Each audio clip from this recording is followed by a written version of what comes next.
Just give folks a few moments. Okay. Hello, everyone, and thank you so much for joining us today. Welcome to the Western Resource Advocates webinar, A Path to Pollution-Free Buildings. I'm James Quirk, Senior Communications Manager here at WRA and the Zoom webinar host for our event. I just wanted to give a few reminders before we jump in. The webinar today will be 1 hour, and while the format is mostly presentations and Q&A between our moderator and panelists, we will be taking questions from our audience via Zoom's Q&A function, which will show up as a Q&A icon in the bottom center of your screen. While we might not be able to get to all questions today, we will try to follow up as needed if we can't get to your specific question. We also have enabled closed captioning. This feature should show up as an icon at the bottom of your screen as well, and you should be able to select it to turn it on and off throughout the webinar as you see fit. Also, this webinar is being live streamed to WRA's Facebook and LinkedIn pages and recorded. We will send everyone who has registered, whether in attendance today or not, the recording within the following week.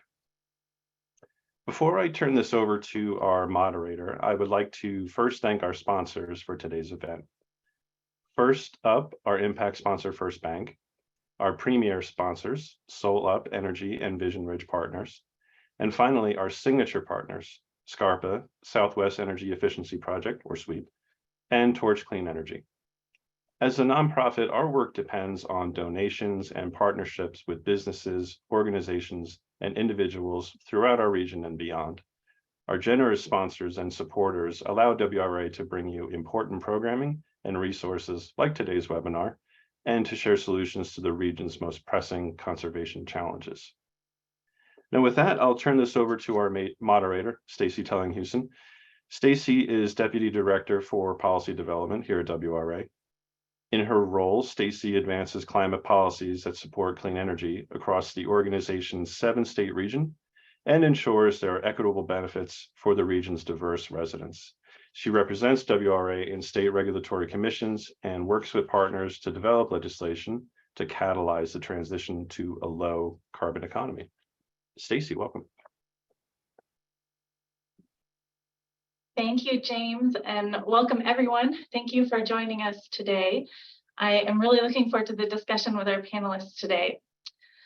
Before we get started, I wanted to share some background on Colorado policies to help frame our conversation today and to give a quick overview of our new report, A Path to Pollution-Free Buildings, Meeting Xcel's 2030 Gas Decarbonization Goals. So as background, I think many folks here on this webinar know, but Colorado has set ambitious economy-wide emission reduction goals of 26% by 2025, 50% by 2030, and 100% by 2050. In 2023, the Colorado legislature also established emission reduction goals for interim years between 2030 and 2050. Colorado has made really significant progress in certain sectors, namely electricity. Most of Colorado's electric utilities now have plans to reduce their emissions by at least 80% by 2030. And this is really critical because we can leverage progress in the electric sector to electrify other sectors like transportation and buildings. Today, we're focusing on residential and commercial buildings, which represent approximately 1/6 of Colorado's energy-related emissions. Emissions from these buildings primarily stems from burning natural gas for space and water heating. For example, in residences, space and water heating accounts for almost 95% of natural gas use. And I think in general, decarbonizing energy use in buildings is really critical to meeting Colorado's economy-wide emission goals, which brings me to the legislation Colorado passed to address emissions from gas utilities. In 2021, the Colorado legislature passed nation-leading legislation in Senate Bill 264, which established a clean heat standard for Colorado gas utilities. Under the legislation, gas utilities have a goal of reducing emissions 4% by 2025 and 22% by 2030 relative to 2015 levels. Those goals cover both emissions from customers' end use and methane leakage on the distribution system. The legislation established a suite of eligible clean heat resources. Those resources or eligible measures are listed here. And then through 2022, the Colorado Public Utilities Commission held a really extensive rulemaking to establish the rules for utilities to file their clean heat plans. And just earlier this week, Xcel filed its first clean heat plan on August 1st. So getting to kind of what was driving our goals for this work, Western Resource Advocates, SWEEP and NRDC developed our recent analysis and report, A Path to Pollution-Free Buildings, to really identify the suite of strategies needed to meet Xcel's 2030 emission goals. We wanted to understand the level of appliance adoption and utility investment that's really needed to achieve those goals. And the analysis finds that two clean heat resources, energy efficiency and beneficial electrification, can achieve the needed reductions, though it really requires robust utility programming and a true market transformation. As I mentioned earlier, achieving these emission goals is really key to meeting Colorado's economy-wide climate goals. And because appliances like furnaces have a long lifetime, it's really critical that we start now. Today, our panelists will discuss the details of the analysis, including what is required to meet the 2030 goals, the cost effectiveness of different clean heat resources, and how we can best deploy those measures in a way that promotes equity, improves air quality, and ensures low and moderate income customers really benefit from this transition. So now I'm happy to introduce our first set of panelists who will speak on different aspects of the report. First, welcome Dr. Asa Hopkins, Vice President at Synapse Energy Economics. Dr. Asa Hopkins is an expert in the development and analysis of public policy and regulation regarding energy and greenhouse gas emissions, including cost-benefit analyses, stakeholder engagement, state energy strategy and planning, and utility planning. Since arriving at Synapse in 2017, Dr. Hopkins has focused on utility and demand-side issues and utility performance metrics. We're also happy to welcome Lorena Gonzalez, Communities and Justice Campaign Manager at Conservation Colorado. In her role, Ms. Gonzalez works with grassroots and environmental partners to hold the state accountable to meeting its climate targets and aggressively reducing emissions. An essential part of this work is making sure that the state is addressing issues that impact communities who have long borne outsized impacts from environmental hazards. And finally, thanks to my colleague, Mira Fickling, Senior Policy Advisor, for joining us today. As part of WRA's Clean Energy team, Ms. Fickling advocates for policies that reduce greenhouse gas emissions, achieve state-level climate goals, and accelerate a transition toward renewables, energy efficiency, and lower carbon fuels. Her particular focus is on efficiency, gas systems, and decarbonization in Colorado buildings. So first up, Mira Fickling will discuss findings and takeaways from the report. Next, Asa Hopkins will talk about the cost effectiveness of the resources presented in the report. And finally, Lorena Gonzalez will speak about the community impact of clean heat. With that, I'll turn it over to Mira Fickling. Thank you. Thank you, Stacy. Can we move to the next slide? Great, thank you.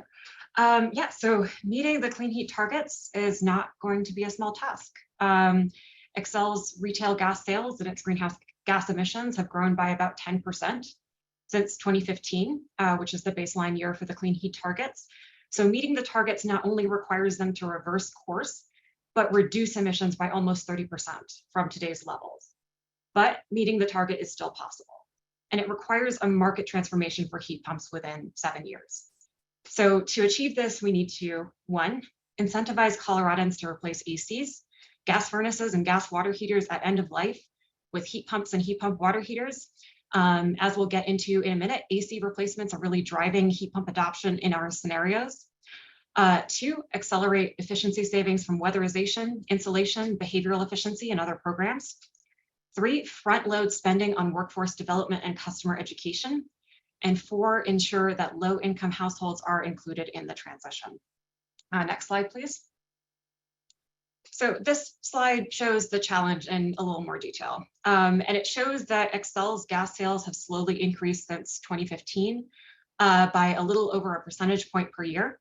And under business as usual, so without actions from the utility, the state, and localities to reduce usage of gas, gas sales are expected to increase even further, whereas we need to instead quickly reduce gas sales to meet the 2025 and 2030 targets. Next slide. Our portfolio reduces emissions using only electrification and efficiency. And I want to talk a little bit about why we did that.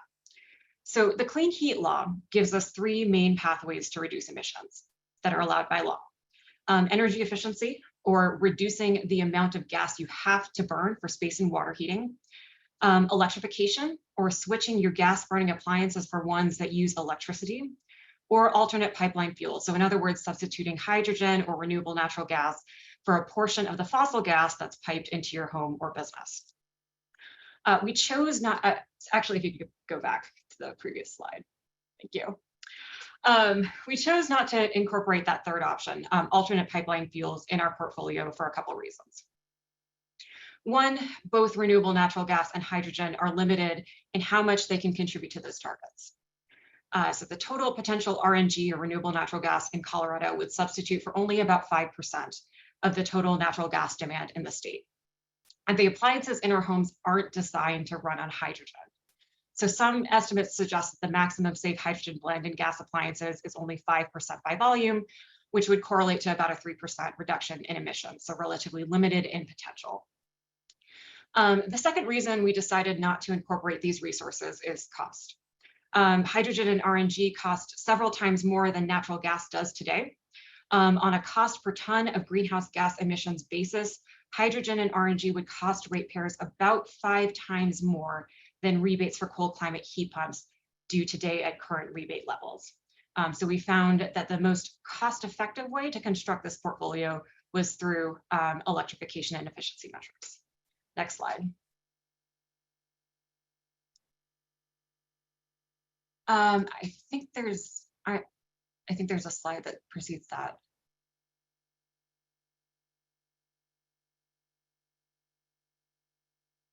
Sorry, previous slide.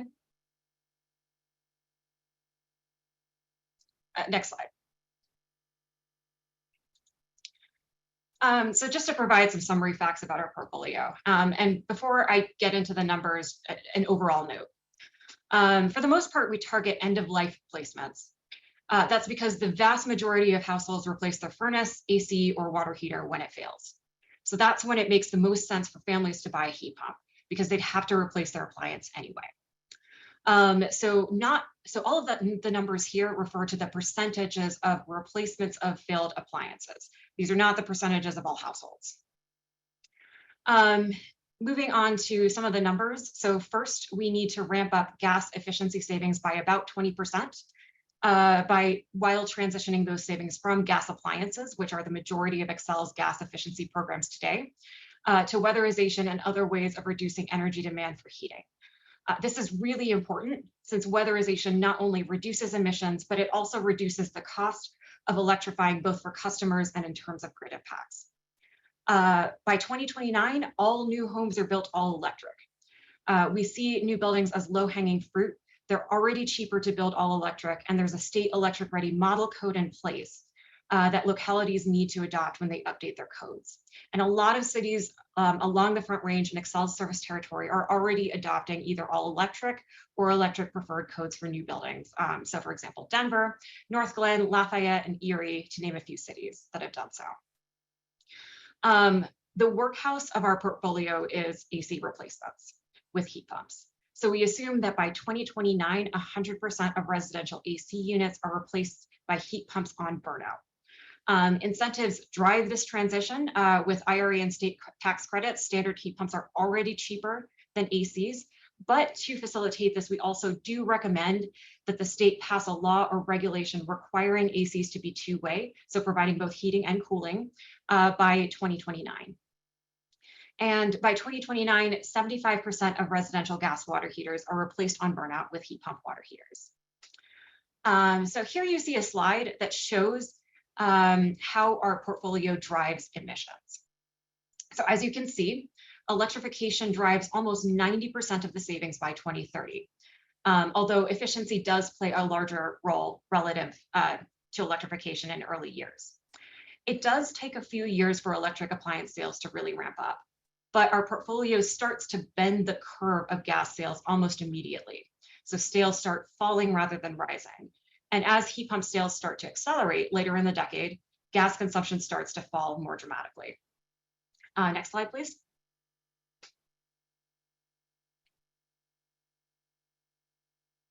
Utility efficiency and electrification programs are typically driven by financial incentives.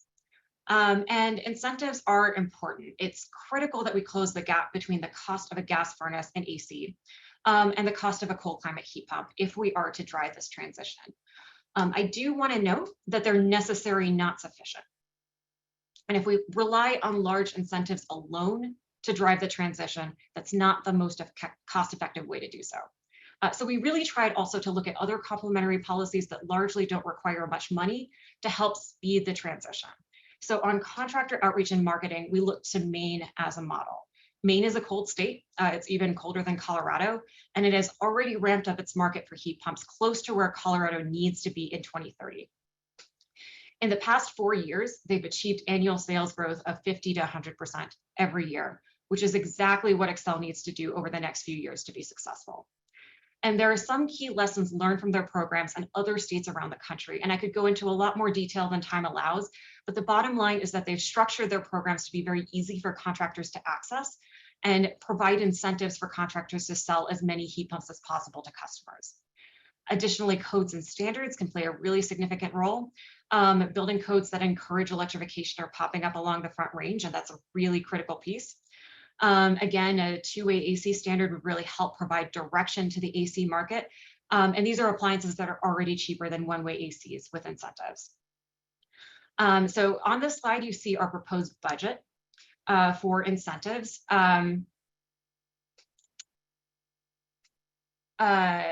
And yes, thank you. This chart alone may be a bit confusing, so I want to take a second to walk through what these numbers mean. The wedges you see here are the total budgets required to implement the Clean Heat Plan. Dark orange is the total cost of incentives for residential electrification. Light orange is the total cost of commercial electrification incentives, et cetera. These are the total costs of each year, but a lot of this will also be covered by the utility's existing approved beneficial electrification and demand side management budgets. So the black line shows the additional budget net of those other DSM programs that are already in place that will be required for the Clean Heat Plan. And that amount comes to around $125 million in 2030. I also want to stress that that $125 million isn't necessarily the bill impact and doesn't include any of the benefits of the plan to ratepayers, which I'll get into on the next slide. Slide, please. Great. Even though our plan is a substantial investment, it has benefits to ratepayers as well. First, we need to consider this plan in the context of the $500 million a year that Xcel currently spends on expanding and maintaining its gas distribution system. This is gas infrastructure that ratepayers are expected to pay off over several decades, but will largely become obsolete by 2050 if and when we are able to transition from fossil fuels. So to the extent that we can target electrification incentives and investments to new construction, as well as existing homes and businesses in geographic areas that are growing quickly, we can avoid having to spend money on gas system expansion.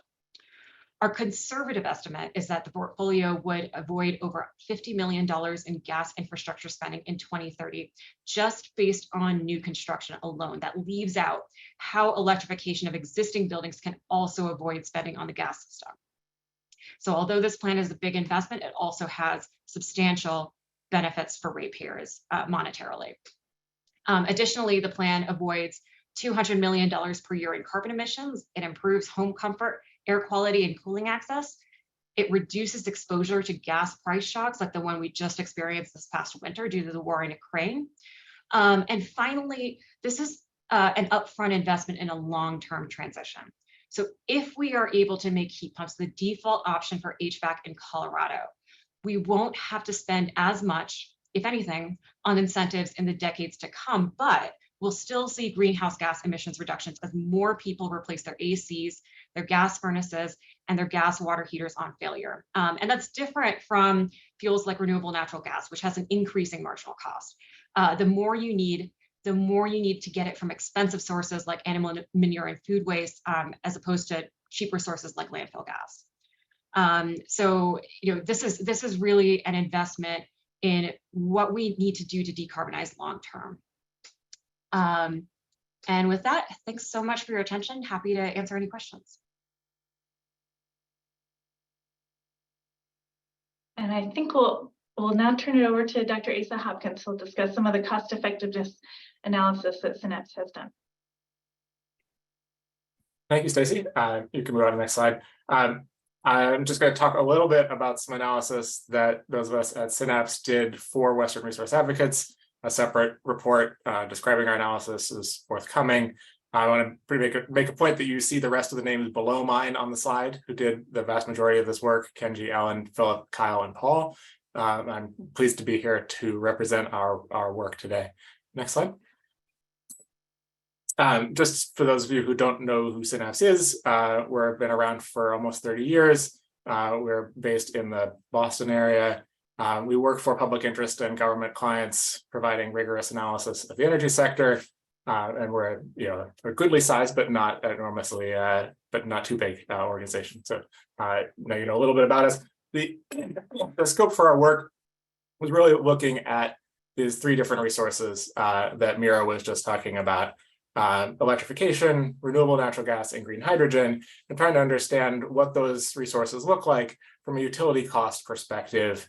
How much potential might be achievable on what kind of time frame from those different resources, and how much emission reductions those resources might be capable of, boiling down to the final results you see over on the right, summary results, at least there, of overall cost per ton of emission reductions using these three different resources.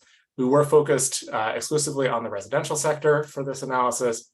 But as again, as you saw in Mira's slides, that is the lion's share of the emission reductions that are required. So first, electrification. So we looked at that cost side. Again, this is the utility cost from the gas utility's perspective, from the perspective of the utility running a program.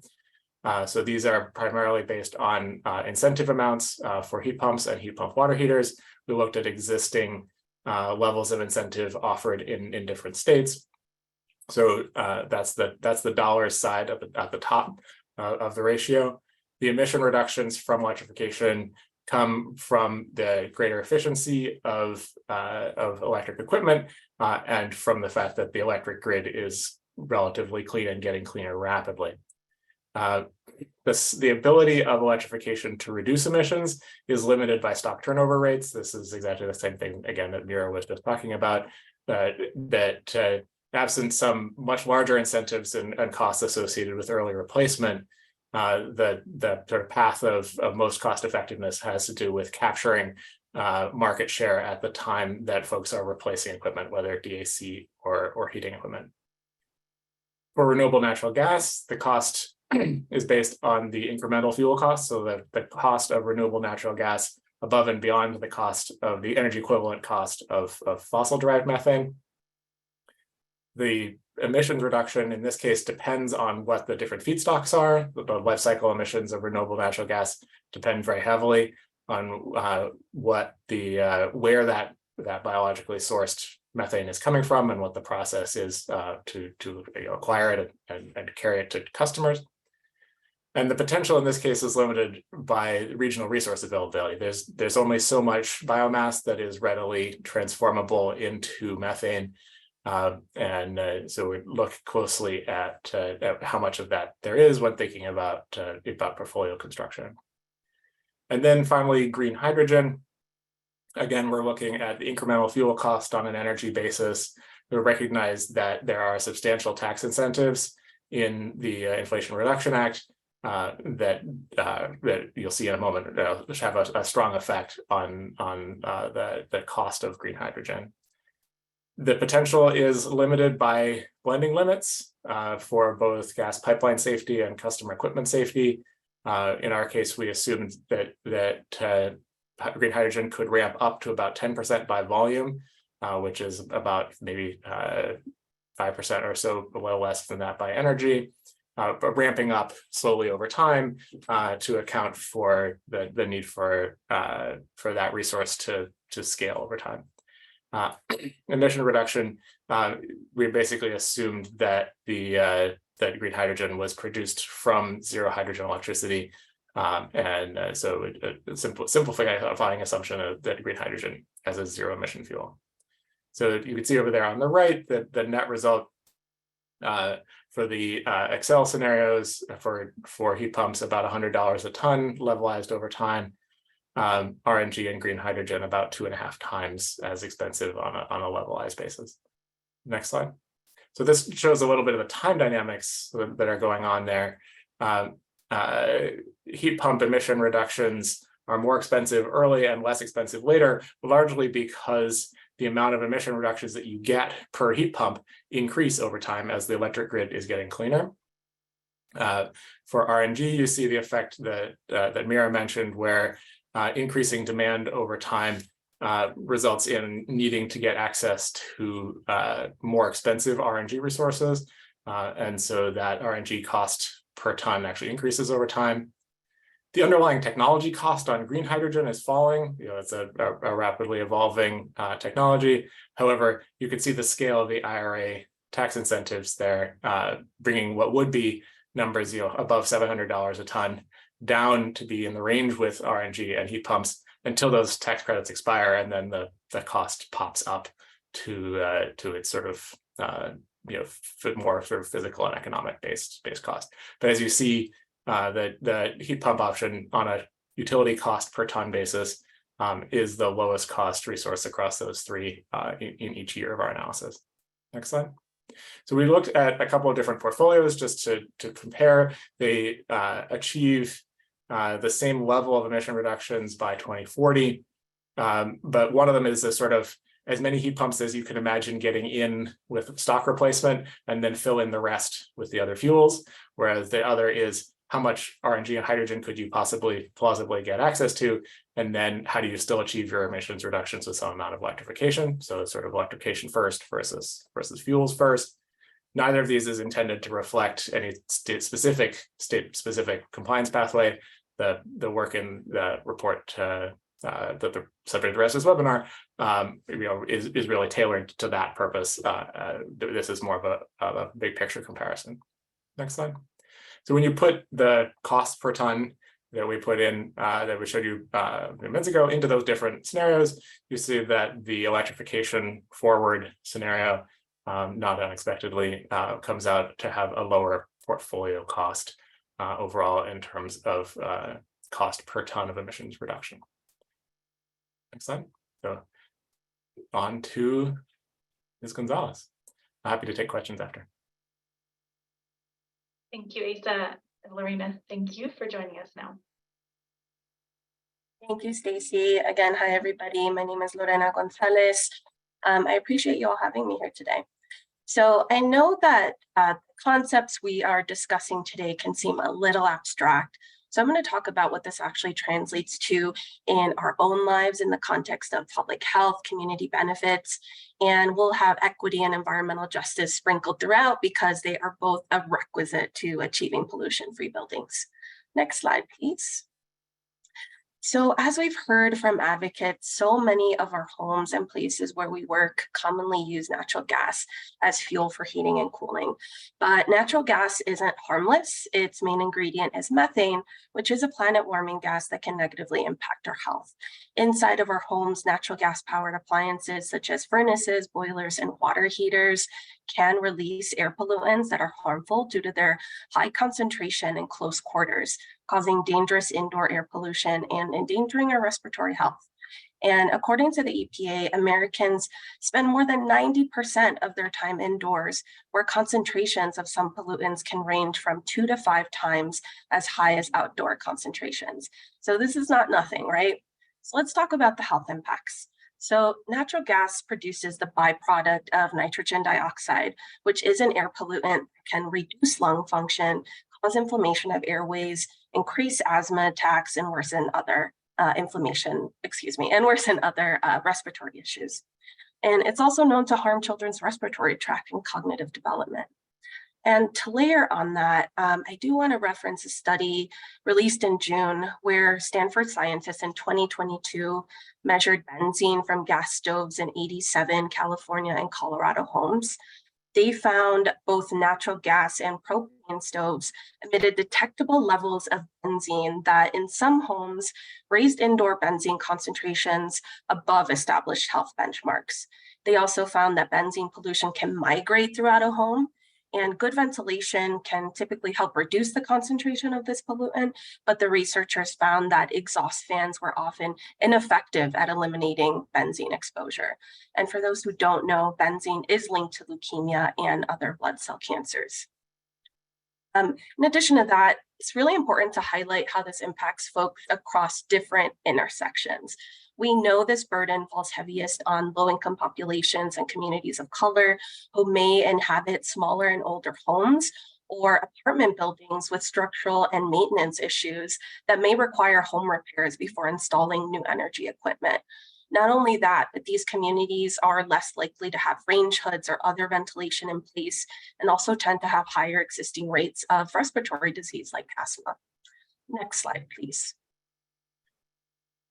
Fortunately, though, the news is that by making homes more efficient and electric, we can prevent the negative impacts of natural gas.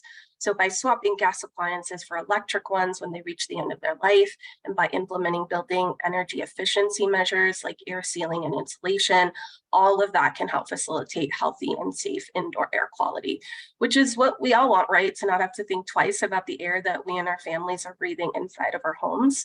And if efficiency upgrades are paired with electrification, it would have great benefits to reducing heating bills, which is really essential for the Coloradans dealing with energy insecurity and forced to make tough trade-offs when having to pay high electric bills.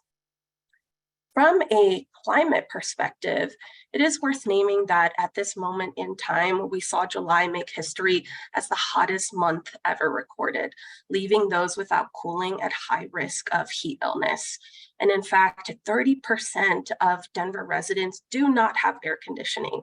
Well, heat pumps can help address that by helping these households access AC during increasingly hot summers. We know that a heat pump can function as a furnace and an air conditioner in one device. And so now the challenge before us is, how do we get these in more homes in an equitable manner and fast? And how are we making sure there is public education on heat pumps and other clean energy measures? Because I can assure you that many in my community don't know what that is, and that's of no fault to them. It's an education and an outreach problem.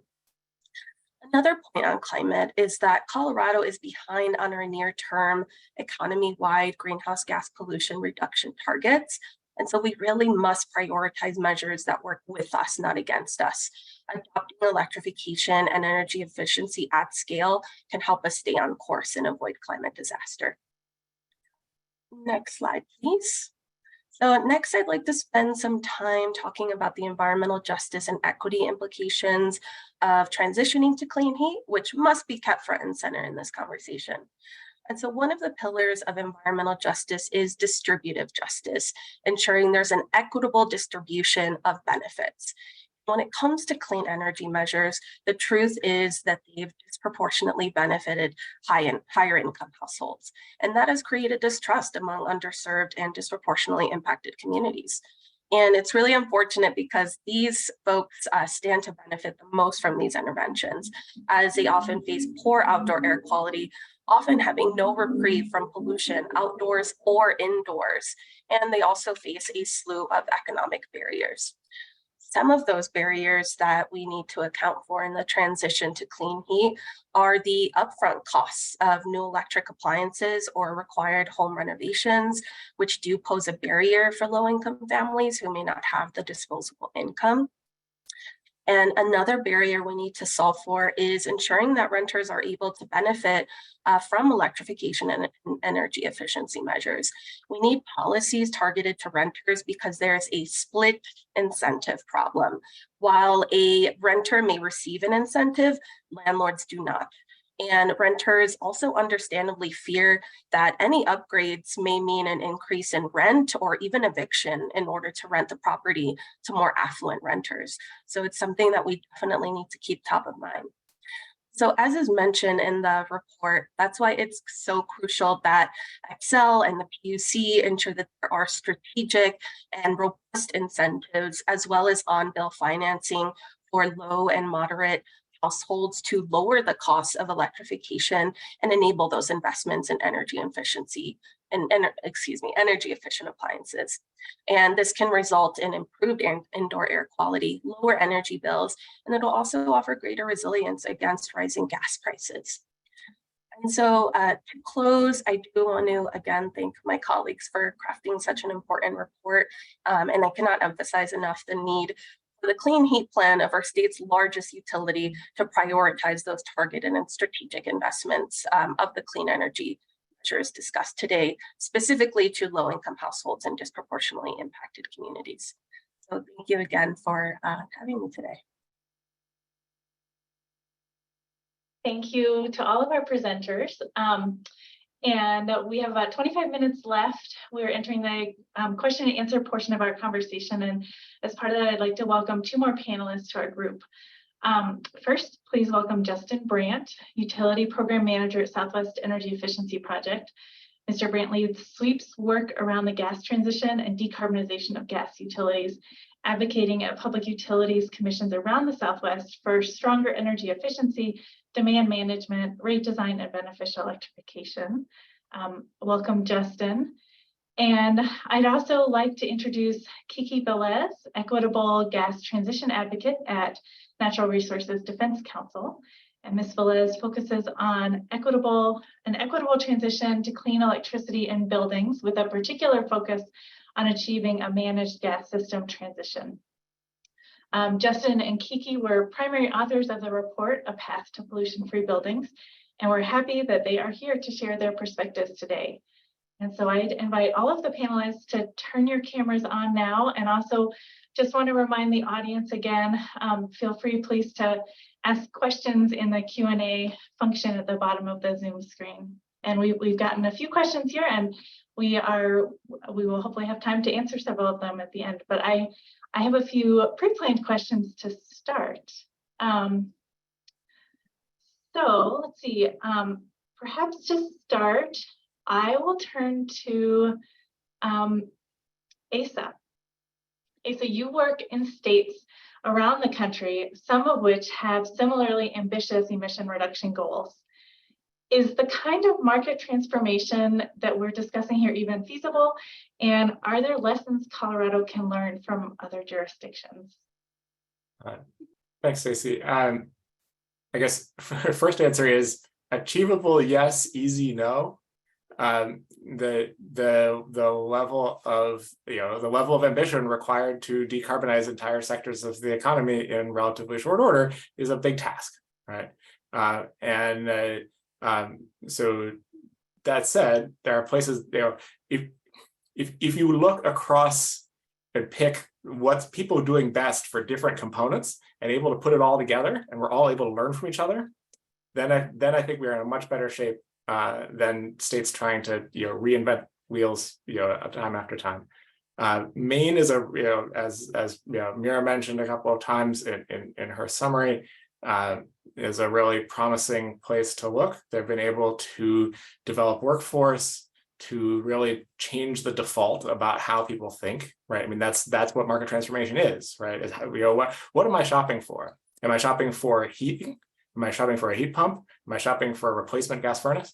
Right? Like the way that people think about it is sort of a measure of what it means to transform the market.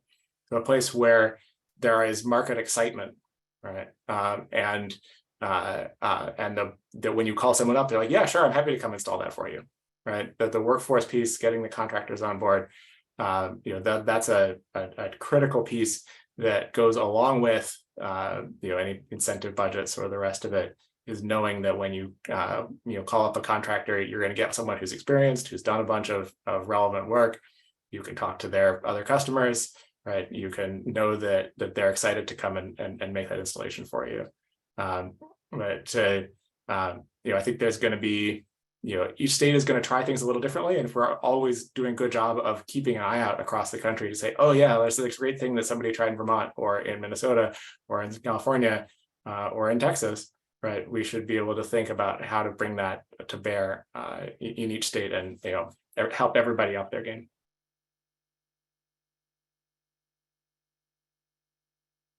Thanks. I'll open up if anybody else from the panelists have something to add. Otherwise, I'll turn to the next question. All right. Kiki, I guess I wanted to ask you the next question, or at least give you the opportunity to start with the next question. In the report, as Mira described, focuses on efficiency and electrification. Can you share why you focus on efficiency and electrification and where you see the role of renewable natural gas and hydrogen? Yeah, definitely. Thanks for the question. So, it'd be great if there were just this magical drop in fuel that could replace all of the natural gas that Colorado currently uses, but that just doesn't exist. Biomethane and hydrogen can't be scaled to cost effectively meet Colorado's climate targets. So that's why we focus on the solutions that can be scaled, like electrification, energy efficiency, that are proven and cost effective, as Asa described in his presentation. Just to dig into this a little bit more, biomethane is really limited in availability, and its carbon impact can vary widely by feedstock. So the Colorado Energy Office estimates that the RNG that could be produced from 4 major sources in Colorado, being agriculture, food waste, landfills, and wastewater, could only displace less than 5% of Colorado's total annual gas demand in the state. So it's not going to be a major component of any clean heat plan. And likewise, green hydrogen is a very early stage technology. So it's really expensive, as we've already talked about in this webinar. And it can also only be safely blended into existing pipelines at up to 20% by volume, which is actually only 6 to 7% by energy content. So displacing only as much as 6 to 7% of current gas use before triggering costly pipeline overhauls. And that's because hydrogen causes embrittlement in many current common pipeline materials. It also reduces pressure in pipelines, which can affect the way that pipelines are operated, and it leaks more easily than gas in pipelines because it's a smaller molecule, and when it leaks, it causes significant warming as well. So these fuels might be needed to address carbon emissions in some of the harder to decarbonize sectors, for example, maritime shipping, but in buildings, they're just not cost effective or scalable. And we know that energy efficiency and electrification are, and they're proven technologies, and that's why we focus on those in this report.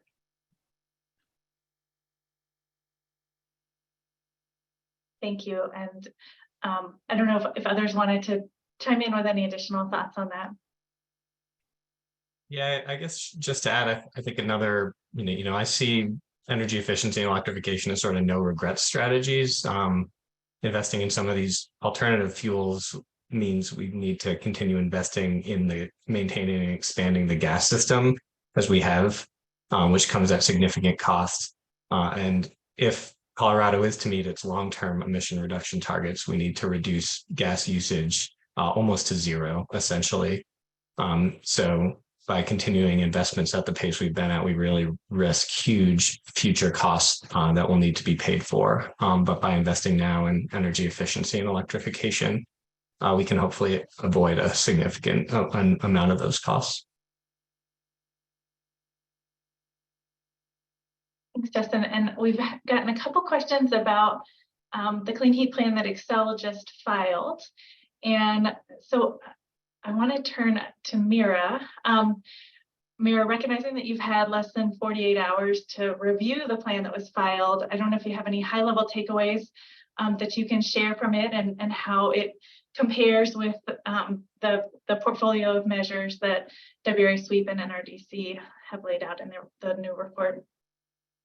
Thank you. Yeah, I'll just say that, we're, of course, still continuing to dig into the Clean Heat Plan filing. It's it's a huge filing, and we look forward to wrapping our heads around it in the coming weeks. But I guess I do have a few high-level takeaways from what I've seen so far.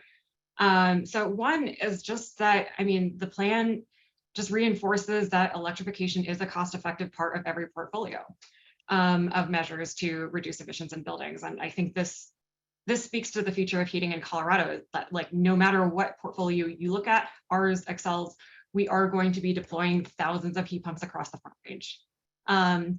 There are some key differences between our suggested portfolio in our report and Xcel's portfolios. And one big difference is cost.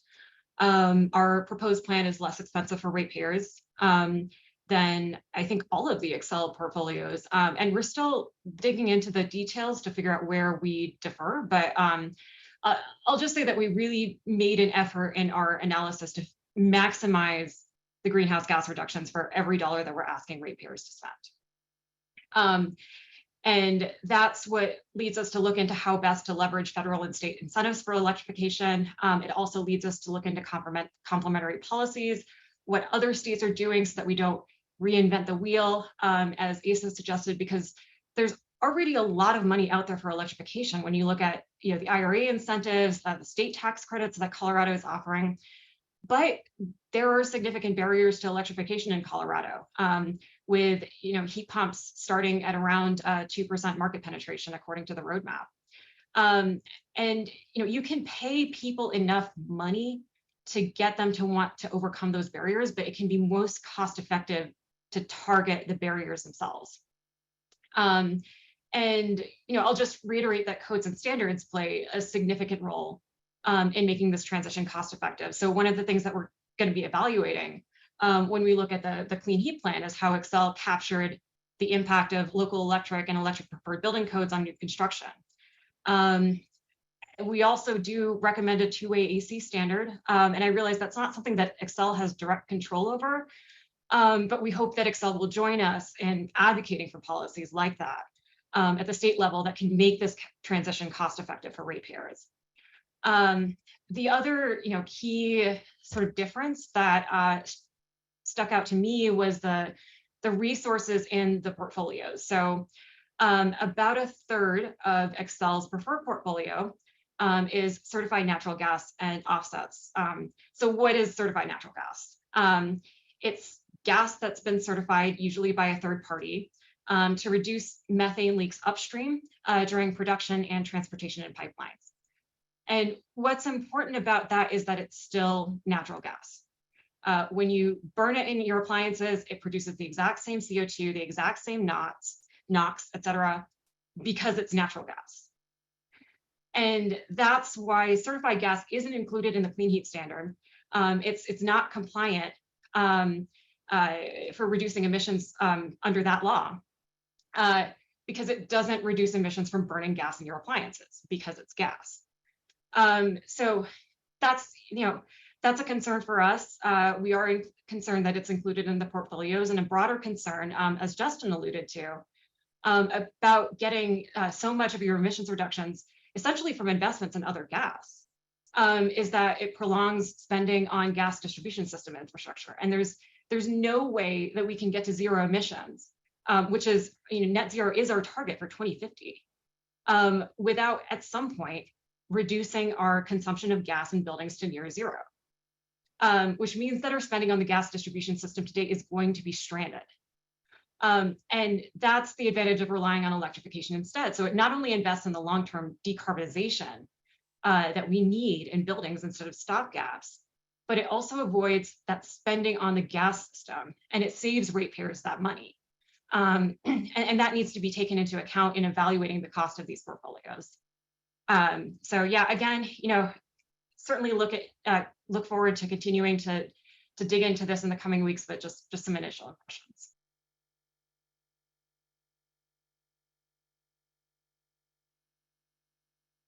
Thanks, Mira. Unless any of the other panelists want to add on, I'll sort of build on some of that discussion. And Justin, ask you, this investment in clean heat comes with a big price tag. How do you foresee this affecting rates for the utilities gas customers? Yeah, I think, well, it's hard to know exactly. I guess our modeling shows, I mean, the price tag is big to implement to meet the 2030 emission reduction targets. However, we estimate that just the reduction in gas cost, essentially customers needing to pay for gas through energy efficiency or electrification, comes in at about $300 to $500 million. In addition, as a number of us have already talked about, Xcel invests about $500 million, $500 million a year in its gas system. And a significant amount of these costs, not all of it, is to expand the system to serve new customers. So it's hard to quantify how much of those future costs one can reduce, but by investing in electrification and energy efficiency today, we expect that over time we'll be able to reduce those investments. I think our conservative assumption in the report is about $50 million a year, and that's the cost of essentially hooking up new homes to the gas system. So at a minimum, I think that's very conservative. We'd be able to reduce those costs, but there's also significant costs to make, serve new subdivisions, but also make existing pipes bigger. So while there is a large cost in the short term, I definitely expect that over the life of a heat pump or a heat pump water heater, these measures, and certainly buildings and insulation, that the benefits to gas customers would outweigh those costs. And that's without considering all the other benefits. If you add the emission reduction benefits with the social cost of carbon, we're talking about significant benefits, as well as the increased comfort, health, safety that Lorena was talking about earlier. That is important benefits, though difficult to quantify. So, well, again, there are significant costs. We think those benefits will outweigh them over the long term.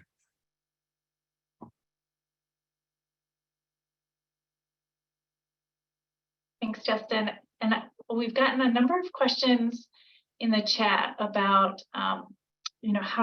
how to support this transition for renters, how to sort of promote equity to this transition. And so I wanted to ask Lorena a question.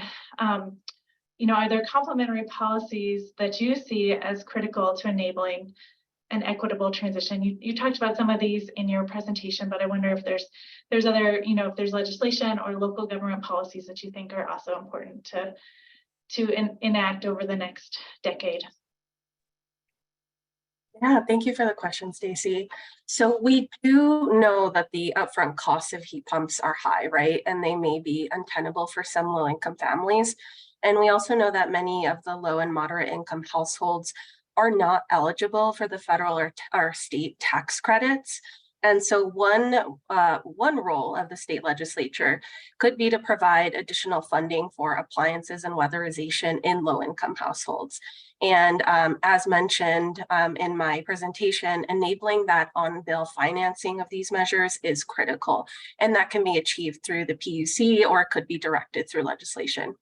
I do want to name something on the cooling side of things. So I mentioned that 30% of Denver residents, for example, do not have AC. This will become a significant health and safety concern, especially as temps continue to rise from climate change. But the legislature could require landlords to maintain a safe maximum habitable temperature, essentially requiring them to install cooling while providing robust support for heat pumps to ensure that cooling isn't contributing to the climate crisis. And then the last point I'll make on the local government side is that both local governments and the legislature can help address rental housing. So some local cities have energy efficiency codes that rental houses must meet. This protects families who rent from high energy bills. And appliance standards could similarly ensure that landlords install efficient, ideally electric appliances in rental homes when the existing gas appliances fail. I don't know if Stacy, you or Mira want to add on that of any of the pieces in the report. I can also speak to this point. Yeah, I guess the only thing I'd add is, you know, a lot of the barriers to electrification that exist, you know, apply even more for low-income customers. So, for example, you know, access to upfront financing for these appliances. You know, even more of an issue if you don't have a lot of capital to spend, you know, than if you're relatively high income. So, like, one of the things that we recommended in our report was that the PUC give additional attention to what's called tariffed on-bill financing, which is kind of a mouthful. But basically what that means is that you know, utility customers would be able to essentially have the utility pay to finance an energy efficiency or beneficial electrification measure, and then pay off that over time through their bills. And you know, I know the PUC has indicated interest in a program like that, particularly for low-income customers. I mean, we think it should apply to all residential customers, but you know, especially essential to have like a low-cost, easy way of financing these things that you know, people can either get pre-qualified for, like through their you know record of utility bill payments, or get qualified for really quickly, because like oftentimes these are emergency replacements. You know, your furnace goes out, your AC goes out in the middle of the summer, like you want to get a replacement in immediately. So it's, you know, this is absolutely essential to move this market forward. Yeah, I mean, I think to add, there's also a lot of opportunities with how the state's going to be using federal funding. So in the coming months, Colorado will be developing its plan for incentives under the Inflation Reduction Act, including significant incentives that are targeted at electrification. You know, I think those sort of by definition will need to go to low and moderate income customers only, but you know, I think in SWEEP's view, it should be really targeted at low income customers to try to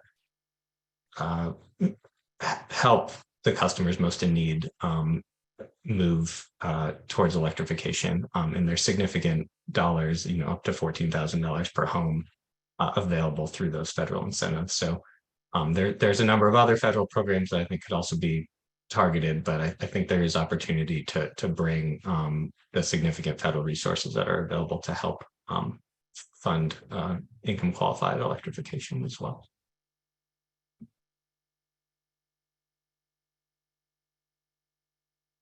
Thank you all. I'm just keeping an eye on the time. We're close to the hour. I wanted to maybe ask if each of the panelists can just weigh in on one last question. And we actually got a ton of questions through the Q&A function, and we'll do our best to reach out to folks and answer your questions after the fact. But the last question I would love thoughts from all the panelists on is, you know, what is the future, in your view, what does the future of Colorado and our region look like when the building sector is completely decarbonized? So if you can share your last words there.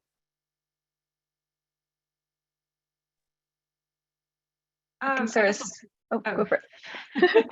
Go ahead, Mira. You go first. Okay. Yeah, you know, I guess I'll speak to an aspect of that, and just say that, you know, hopefully the future looks like really smart, really targeted investments into, you know, exactly what we need going forward to meet our carbon reduction goals in 2050. And kind of along those lines, I saw, you know, a bunch of questions about gas system investments. You know, are you worried about the amount it's, you know, going to take to maintain and, you know, pay off expansions to our gas distribution system as customers electrify? And, you know, another related question about whether that would cause any like safety or reliability concerns to take a closer look at our investments and figure out like which ones we actually really need. And I think it is critically important that all of this transition is managed. So, you know, as we're incentivizing customers to electrify, to opt for heat pumps and heat pump water heaters, that we're also looking really critically at our spending on the gas distribution system. There's a proceeding that's ongoing right now on what's called a gas infrastructure plan. So Xcel filed a gas infrastructure plan earlier this year. And a lot of what that does is it looks at planned big gas infrastructure projects and looks at what can we do instead. can we electrify customers? Can we, introduce energy efficiency measures? Can we introduce demand response? And what investments can we avoid? Because looking forward to 2050, what we want is an energy system that is ultimately affordable for customers, both on the electric side and for any customers remaining on the gas side who could be predominantly low income. And that requires us to be really smart. So I'll stop there. I was going to say something very similar, but you said it perfectly. Just really strategically winding down investment in the gas system as we transition to electrification, which delivers so many co-benefits, including health benefits, affordability, safety benefits, and making sure that, just to put a finer point on it, as Mira says, like there's a risk that if we don't really target incentives, electrification incentives at low income households, those could be the households that are left stranded sort of with these, huge gas system costs. In the gas infrastructure plans, Xcel is proposing some investments that ratepayers would pay off till 2100. That's not okay, right? Like that's not compatible with our long-term affordable gas system or energy system. So we really need to wind down investment in the gas system while helping low-income households get off the system first, so that everyone can benefit from healthier, safer, affordable homes, which energy efficiency and electrification can bring. I guess the only thing I have to add is I think the future looks very similar to today. We have technologies where folks can have electric, comfortable homes. And, no matter what the temperature, you turn on the heat and it's there. So I guess, well, there's a lot of work to be done. I don't see the future being much different, honestly.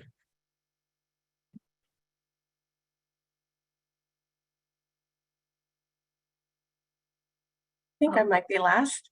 So for me, it's that low-income communities of color are champions of electrification and efficiency because we did all that we could to make sure that they're benefiting from those measures, that we've done education and outreach right, and that they're no longer having to make tough choices between paying their bills and putting food on the table like my family did, and that those living on the front lines of pollution can at least find reprieve inside of their homes.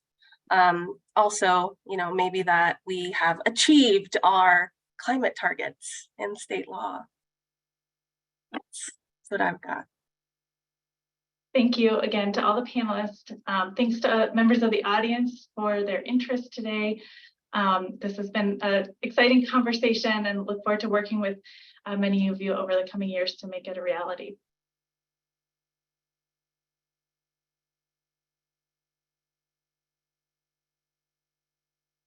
James, you're on mute. Sorry about that. Well, I wanted to thank all of our panelists so much. It was a great conversation and we got so many wonderful questions in chat. So I just want to reiterate, for those that we didn't get a chance to get to, you can email us at outreach@westernresources.org. We'll do our best to get questions from one of our experts. I also wanted to thank Stacy for moderating. Thanks to all of you for attending. Watch out for the webinar recording in your email in the next couple of days. It will also be available on our website under the webinar section. And one final plug, if you're interested in supporting WRA's clean energy work, please visit westernresourceadvocates.org/donate. And I hope to see you again at a future webinar. Have a great day, everyone. Cheers.